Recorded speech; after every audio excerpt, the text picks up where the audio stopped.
Hello friends, welcome to polytechnic Pathshala 2.0। Friends, इस video में हम लोग जो है थर्मल इंजीनियरिंग स्टार्ट करने जा रहे हैं। अब थर्मल इंजीनियरिंग में हमने बताया था कि स्टार्टिंग के जो 4 चैप्टर आपके हैं ये थर्मोडायनेमिक्स के पार्ट हैं। ये किसके पार्ट हैं? थर्मोडायनेमिक्स। ये जो है आपके थर्मोडायनेमिक्स के पार्ट है। हमने बताया था कि जो आपका थर्मल इंजीनियरिंग है, बेसिकली अगर हम लोग थर्मल इंजीनियरिंग की बात करें तो ये 5 भागों में इसके 5 ब्रांच हैं। पहला आपका थर्मल इंजीनियरिंग का है थर्मोडायनेमिक्स। पहला क्या है? थर्मोडायनेमिक्स है, थर्मोडायनेमिक्स। दूसरा आपका है पावर प्लांट इंजीनियरिंग, 60 में पी लिए, पावर प्लांट इंजीनियरिंग। तीसरा आपका है आईसी इंजन, आईसी इंजन मतलब इंटरनल कंबशन इंजन। चौथा आपका है आरएसी है, रेफ्रिजरेशन एंड एयर कंडीशनिंग है। और पांचवा आपका हीट एंड मास ट्रांसफ़र होता है, लेकिन डिप्लोमा लेवल पे हम लोग हीट ट्रांसफ़र के बारे में ही पढ़ते हैं, हीट ट्रांसफ़र के बारे में पढ़ते हैं। अब पहले सिलेबस कुछ दूसरा हुआ करता, लेकिन अब जो है सिलेबस चेंज हो गया है।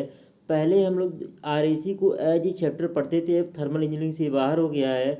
अब ये 4th सेमेस्टर में एज ए सब्जेक्ट आ गया है। 4th सेमेस्टर में आपका आरएसी एक सब्जेक्ट है, बाकी आईसी इंजन हम लोग एज ए चैप्टर पढ़ेंगे। पावर प्लांट के अंतर्गत कई चैप्टर आएंगे, 5-6 चैप्टर आएंगे। और थर्मोडायनेमिक्स के अंतर्गत भी कई सारे चैप्टर्स हैं। तो इसमें से जो आपका थर्मोडायनेमिक्स वाला पोर्शन है ये पूरे थर्मल इंजीनियरिंग का बेसिक है। ये बेसिक और फिजिक्स से कुछ मिलता जुलता है। तो जब तक हमको थर्मोडायनेमिक्स का नॉलेज नहीं रहेगा तब तक हम लोग power plant, IC engine, RAC या हीट ट्रांसफ़र अच्छे से समझ नहीं पाएंगे। यानी कि कह सकते हैं थर्मोडायनेमिक जो है पूरे थर्मल इंजीनियरिंग का जो है बेसिक है, यानी कि नींव है, कह सकते हैं रूट है। जब तक हमको थर्मोडायनेमिक्स अच्छे समझ में नहीं आएगा तब तक हमको आगे की पढ़ाई काफ़ी टफ लगेगी। कहने का मतलब बिना थर्मोडायनेमिक्स पढ़े हम लोग पावर प्लांट पढ़ते हैं, आईसी इंजन का न्यूमेरिकल वाला पोर्शन पढ़ते हैं, आरएसी पढ़ते हैं, तो हमको समझने में काफ़ी दिक्कत होगी। इस वजह से हमको थर्मोडायनेमिक्स काफ़ी अच्छे से पढ़ना होगा, तभी हमको आगे की पढ़ाई आसान लगेगी। तो थर्मोडायनेमिक्स यहाँ पे आपकी 4 चैप्टर दिए हुए। फंडामेंटल कॉन्सेप्ट है, लॉज ऑफ परफेक्ट गैसेज है, थर्मोडायनेमिक प्रोसेस एंड गैसेज है, लॉज ऑफ थर्मोडायनेमिक्स है। तो इन चैप्टर्स के अंदर जो भी कंटेंट दिए गए हैं वो कंटेंट जो है एक सीक्वेंस में अरेंज नहीं है। कहने का मतलब पहले चैप्टर में कुछ ऐसे टॉपिक होंगे जो कि जब तक हम दूसरा या तीसरा चैप्टर नहीं पढ़ लेंगे तब तक हमको समझ में नहीं आएंगे। तो वो टॉपिक जब हम पढ़ाएंगे तो वहाँ से वो टॉपिक जो एक्स्ट्रा होगा उसको हम छोड़ते जाएंगे। बाद में जो थर्मोडायनेमिक्स पढ़ा लेंगे पूरा हम अपने सीक्वेंस के अकॉर्डिंग, तो जिस चैप्टर से जो भी पोर्शन छूटा रहेगा उसको हम लोग अलग से जो है करवा देंगे, जिससे पूरे थर्मोडायनेमिक्स के अंदर जो भी आपका सिलेबस का है टॉपिक वो तो कवर होगा ही होगा। इसके अलावा हम लोग सिलेबस से बियॉन्ड पढ़ेंगे, जिससे हमारी पढ़ाई जो है काफ़ी आसान हो जाए। क्योंकि कुछ चीज़ें आपकी बुक में नहीं दी हुई हैं, आपकी सिलेबस में नहीं दी हुई हैं, लेकिन हमको पढ़ना जरूरी है। जब तक हम उसको पढ़ नहीं लेंगे तब तक हमको जो है थर्मोडायनेमिक्स काफ़ी टफ लगेगा। इस वजह से हम लोग कुछ सिलेबस से बियॉन्ड मतलब सिलेबस से हट करके भी कुछ चीज़ें पढ़ेंगे, क्योंकि जिससे हमको पावर प्लांट या आईसी इंजन या हीट ट्रांसफर जो अच्छे से समझ में आ जाए। तो अगर आप मैकेनिकल 3rd सेमेस्टर के स्टूडेंट हैं और थर्मल इंजीनियरिंग पढ़ना चाहते हैं तो आप लोग ये पूरा वीडियो ज़रूर देखिएगा, तभी आपको पढ़ने में मज़ा आएगा। तो हम लोग बात करते हैं, पहला चैप्टर हमारा स्टार्ट होता है थर्मोडायनेमिक कॉन्सेप्ट। यहाँ पे चैप्टर 1 हेडिंग डाल सकते हैं thermodynamic concepts, thermodynamic concepts, thermodynamic concepts. अब सबसे पहले हम लोग पढ़ते हैं थर्मोडायनेमिक जो हमारा ऊष्मागतिकी है उसकी परिभाषा क्या होगी। ऊष्मागतिकी की परिभाषा क्या होगी? तो ऊष्मागतिकी की परिभाषा आपकी, हमने कई डिफिनीशंस यहाँ पे लिखे हैं और डिफिनीशन को हम समझाएंगे अलग अलग, और कौन सा हम लोग एग्जाम में लिखेंगे इसके बारे में बताएंगे। 3 डिफिनीशंस हमने लिखा हुआ है। तो थर्मोडायनेमिक जो है 2 शब्दों से मिलकर बना, एक थर्म और एक डायनेमिक्स, और बीच में वो जो है कनेक्टिंग वावेल का काम करता है, मतलब इन दोनों शब्दों को जोड़ने का काम कर रहा है। तो जो हमारा थर्म होता है ये हमारा रूट वर्ड होता है, मीन्स हीट। रूट वर्ड जो हमारा मूल शब्द है और थर्म हमारा रूट वर्ड है, और थर्म का मतलब होता है हीट, उष्मा, हीट मतलब उष्मा। और डायनेमिक जो है सफिक्स है, सफिक्स। और ये डायनेमिक्स का मतलब जो है मीन्स टू प्रोड्यूस मोशन, मतलब मोशन को पैदा करना। तो यानी कि कह सकते हैं थर्मोडायनेमिक्स मीन्स है कि किस प्रकार हम लोग उष्मा से गति में उष्मा को गति में कैसे हम लोग परिवर्तित करेंगे। तो थर्मोडायनेमिक्स हमारा जो है 2 शब्द से मिलकर बना, थर्म और डायनेमिक्स। इसके मैंने मीनिंग बता दी है, थर्म का मतलब क्या है और डायनेमिक्स का मतलब क्या है। अब सफिक्स क्या होते हैं, बहुत लोग पूछेंगे सफिक्स क्या होते हैं। तो सफिक्स वे शब्द होते हैं जो मूल शब्द के, सफिक्स वे शब्द होते हैं जो मूल शब्द के बाद में आते हैं। जैसे आप लोग हिंदी में पढ़ते होंगे उपसर्ग और प्रत्यय, तो आपका जो प्रत्यय वाला पोर्शन होता है, तो हिंदी में हम लोग सफिक्स को जो है प्रत्यय बोलते हैं, जो मूल शब्द के बाद आते हैं। तो हमारा सफिक्स क्या है, प्रत्यय है। तो थर्म हमारा रूट वर्ड है और डायनेमिक्स क्या है, सफिक्स है। अब लोग डिफिनीशन की बात करते हैं। डिफिनीशन हमारा क्या होगा, तो पहले डिफिनीशन है हमारा कि thermodynamics is a branch of science, यानी थर्मोडायनेमिक्स क्या है, विज्ञान की एक शाखा है। इन विच मतलब जिसके अंतर्गत स्टडी इज डील विथ अध्ययन किया जाता है mutual interaction of heat and work, यानी कि उष्मा और कार्य के परस्पर लेन देन का, यानी कि कह सकते हैं उष्मागतिकी क्या विज्ञान की एक शाखा है जिसके अंतर्गत उष्मा तथा कार्य के परस्पर लेन देन का अध्ययन किया जाता है, यानी कि हीट को वर्क में और वर्क को हीट में जो है बदला जा सकता है, यानी दोनों आपस में कन्वर्टेबल हैं। तो उष्मागतिकी है क्या, उष्मागतिकी विज्ञान की एक शाखा है जिसके अंतर्गत उष्मा तथा कार्य के परस्पर लेन देन का अध्ययन किया जाता है। मतलब लेन देन का मतलब ये है कि कितना हम लोग हीट देंगे, कितना हमको वर्क मिलेगा, इसके बारे में लोग अध्ययन करते हैं। जैसे पहले के समय पे अगर देखें तो मान लीजिए गांव में कोई जब रुपए पैसे का उतना ज़्यादा चलन नहीं था तो लोग क्या करते थे, मान लीजिए कोई सब्जी बेचने वाला आया गांव में, तो क्या करते थे, सब्जी बेचने वाला सब्जी किसान आदमी सब्जी वाले से सब्जी लेता था, उसके बदले क्या देता था, अनाज देता था। तो 1 किलो अनाज में कितना सब्जी मिलेगा, या 1 किलो सब्जी लेने के लिए कितना किलो गेहूँ देना पड़ेगा, कितना किलो धान देना पड़ेगा। तो ये क्या होता था, सब्जी और अनाज का आपस में जो है लेन देन होता था, इसी के माध्यम से व्यापार होता था। तो यहाँ पे क्या हो रहा है कि हीट और वर्क के परस्पर लेन देन का अध्ययन किया जाएगा कि मतलब कितना हीट हम लोग देंगे तो कितना वर्क मिलेगा, या कितना वर्क देंगे तो हमको कितना हीट मिलेगा। इसी के लेन देन का अध्ययन ही क्या कहलाता है, थर्मोडायनेमिक्स कहलाता है। अब हम लोग बात करें दूसरी परिभाषा हमने लिखा है, दोनों परिभाषाओं में क्या अंतर है ये भी बताएंगे।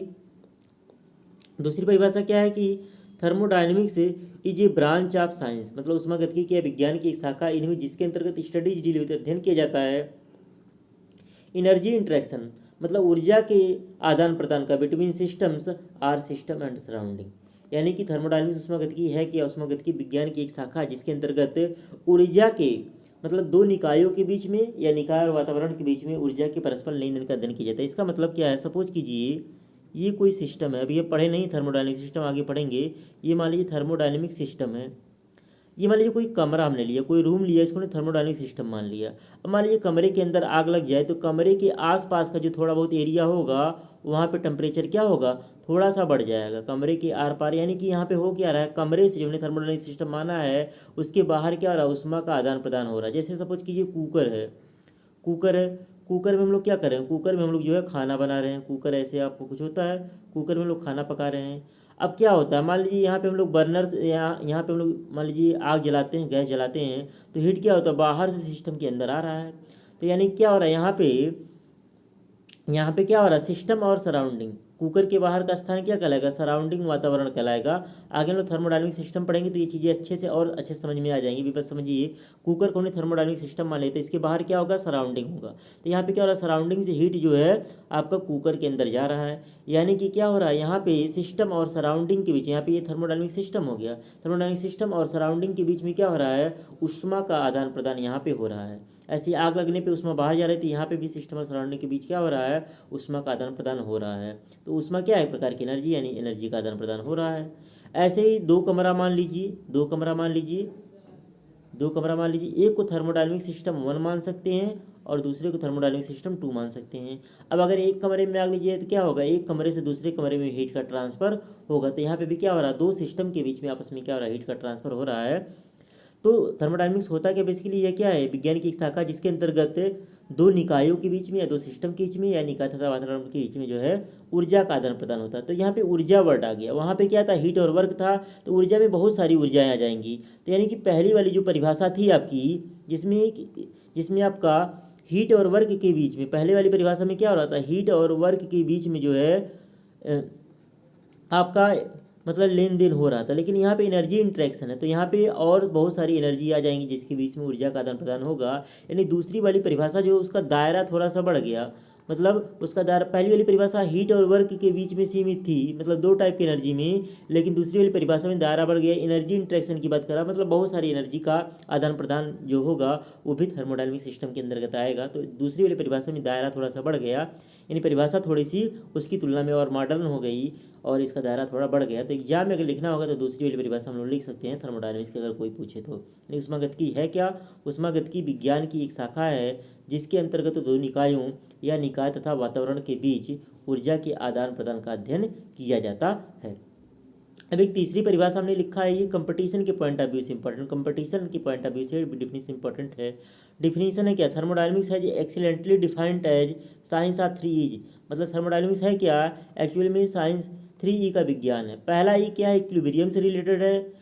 इक्विलिब्रियम पहला ई जो है उसका फुल फॉर्म इक्विलिब्रियम है। किससे संबंधित? किससे? जेडेलोटी मतलब जीरोथ लॉ ऑफ थर्मोडायनेमिक्स से संबंधित है। और डिफाइन किसको करता है? टेम्परेचर को डिफाइन करता है। तो कंपटीशन में कई बार पूछा गया कि टेम्परेचर की प्रॉपर्टी किस थर्मोडायनेमिक्स की किस लॉ द्वारा गवर्न होती है? तो जीरोथ लॉ ऑफ थर्मोडायनेमिक्स द्वारा टेम्परेचर की प्रॉपर्टी जो है डिफाइन होती है। दूसरा हमारा ई फार है एनर्जी। एनर्जी मतलब ऊर्जा। ऊर्जा किससे संबंधित है? फर्स्ट लॉ ऑफ थर्मोडायनेमिक्स से संबंधित है। डिफाइन किसको करता है? इंटरनल एनर्जी को करता है। तो एग्जाम में कभी पूछे ऊर्जा किस लॉ से संबंधित है? फर्स्ट लॉ ऑफ थर्मोडायनेमिक्स से संबंधित है। या पूछे इंटरनल एनर्जी किस लॉ से संबंधित है? ये भी फर्स्ट लॉ ऑफ थर्मोडायनेमिक्स से जो है संबंधित है।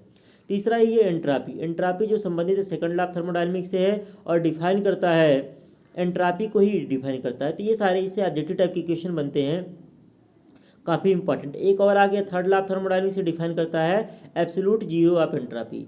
एब्सोल्यूट जीरो ऑफ एंट्रापी को डिफाइन करता है। तो तीसरी वाली परिभाषा जो है कंपटीशन के पॉइंट ऑफ व्यू से यहाँ से ऑब्जेक्टिव टाइप क्वेश्चन बनते हैं। बाकी एग्जाम में अगर आपको लिखना रहे थर्मोडायनेमिक्स की परिभाषा तो दूसरा वाला जो है लिखिएगा।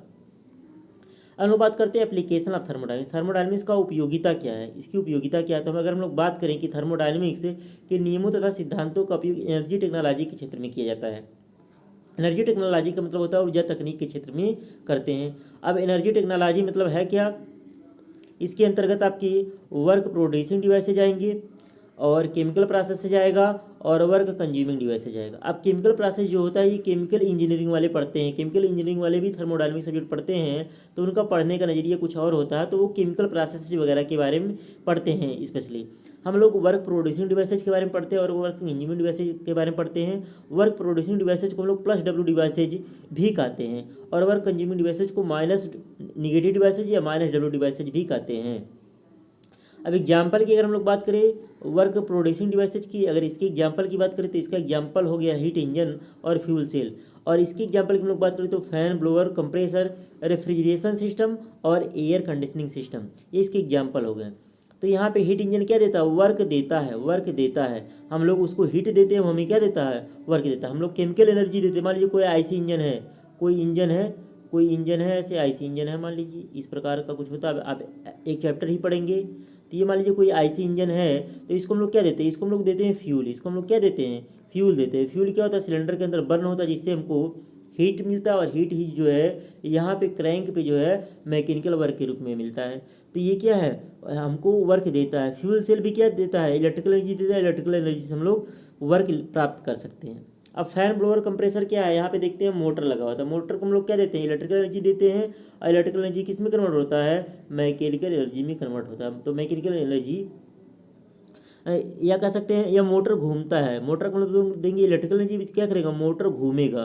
तो मोटर घूमता है जिससे हमारा पंखा चलता है। तो यानी कि इसको मोटर मतलब पंखे को चलाने के लिए आपको क्या मैकेनिकल एनर्जी यहाँ पे यूज हो रहा है। तो यहाँ पे क्या फैन, ब्लोअर, कंप्रेसर जो है मैकेनिकल एनर्जी कंज्यूम करता है। तो ये -W डिवाइसेज है। जैसे आप लोग देखे होंगे गांव में अनाज उसाने वाली ऐसे 3 पंखे वाली मशीन होती है। 3 पंखे वाली ऐसे मशीन होती है। तो इससे क्या करते हैं? अनाज को उसाते हैं। धान, गेहूँ हो गया उसको उसाते हैं। मतलब इसमें जो गर्दा वगैरह होता है गिरा करके, गया गर्दा आपका अनाज नीचे गिर जाता है, गर्दा वगैरह क्या होता है? उड़ के दूर चला जाता है। तो ये जो पंखी होती है इसको हम लोग क्या करते हैं? मैनुअली चलाते हैं। तो यहाँ पे भी क्या मैनुअली चलाते हैं, यानी कि हम लोग वर्क क्या करते हैं? खर्च करते हैं। ऐसे रेफ्रिजरेशन सिस्टम और एयर कंडीशनिंग सिस्टम भी जो होता है इसमें भी क्या होते हैं? -W डिवाइसेज लगे होते हैं या आपके पावर कंज्यूमिंग या वर्क कंज्यूमिंग डिवाइसेज जो है लगे होते हैं। अब बात करते हैं approach to study of thermodynamics. Thermodynamics पढ़ने का नज़रिया हमारा क्या है? तो थर्मोडायनेमिक्स पढ़ने का 2 नज़रिया है, एक मैक्रोस्कोपिक है और एक माइक्रोस्कोपिक है। अब मैक्रोस्कोपिक को हम लोग क्लासिकल थर्मोडायनेमिक्स के नाम से भी जानते हैं या इंजीनियरिंग थर्मोडायनेमिक्स के नाम से भी जानते हैं, और माइक्रोस्कोपिक को हम लोग स्टैटिकल थर्मोडायनेमिक्स के नाम से जानते हैं। अब दोनों में डिफरेंस क्या है? जैसे सपोज कीजिए कोई कमरा है, इस कमरे का टेम्परेचर हमको मापना है तो दो तरीके से नाप सकते हैं। क्या, चारों कोनों पे रीडिंग ले लिए और बीच में रीडिंग ले लिए, 5 जगह रीडिंग ले लिए, हम उसका एवरेज निकाल लिए। क्या निकाल लिए? एवरेज निकाल लिए। एवरेज निकालने पे जो टेम्परेचर की वैल्यू आई वही बोल दिए कमरे का टेम्परेचर होगा। लेकिन ये जो टेम्परेचर आएगा एग्जैक्ट वैल्यू नहीं होगा, अप्रॉक्स वैल्यू होगा। अब अगर हमको टेम्परेचर का एग्जैक्ट वैल्यू चाहिए तो टेम्परेचर की डिफिनीशन होती है, माइक्रोस्कोपिक डिफिनीशन होती है टेम्परेचर की, कि mean kinetic energy of a molecules of a system known as temperature. यानी कि किसी भी सिस्टम की मॉलिक्यूल्स की मीन काइनेटिक एनर्जी की माप को हम लोग क्या कहते हैं? टेम्परेचर कहते हैं। मान लीजिए इस कमरे में जितनी भी एयर की मॉलिक्यूल्स होंगे, अब सबका हम लोग क्या करेंगे? काइनेटिक एनर्जी निकालेंगे। काइनेटिक एनर्जी निकाल करके सभी मॉलिक्यूल्स का क्या करेंगे? उसका औसत लेंगे। औसत लेने के बाद जो आएगा वैल्यू है क्या होगा? आपका एग्जैक्ट टेम्परेचर होगा। तो ये क्या हो गया? थियोरेटिकल एक तरीके से पढ़ाई हो गई। तो ये हमारा क्या होगा? माइक्रोस्कोपिक के अंतर्गत आएगा, जिसे हम लोग स्टैटिकल थर्मोडायनामिक्स के नाम से भी जानते हैं। तो हमको पढ़ना क्या है बेसिकली इंजीनियरिंग में, थर्मल इंजीनियरिंग के अंदर हमको इंजीनियरिंग थर्मोडायनामिक्स के बारे में पढ़ना है, क्योंकि हम लोग इंजीनियरिंग कर रहे हैं। तो इंजीनियरिंग करने वाले स्टूडेंट जो है इंजीनियरिंग थर्मोडायनामिक्स के नाम से पढ़ते हैं, या अप्लाइड थर्मोडायनामिक्स के नाम से भी हम लोग इसको जान सकते हैं। तो यहाँ पे हमारा पहला वीडियो समाप्त होता है। वीडियो आपको पसंद आता है तो अपने दोस्तों में ज़्यादा से ज़्यादा शेयर कीजिएगा, जिससे जो भी बच्चे थर्मल इंजीनियरिंग पढ़ना चाहते हैं वो इसका लाभ ले सकें। Thank you friends.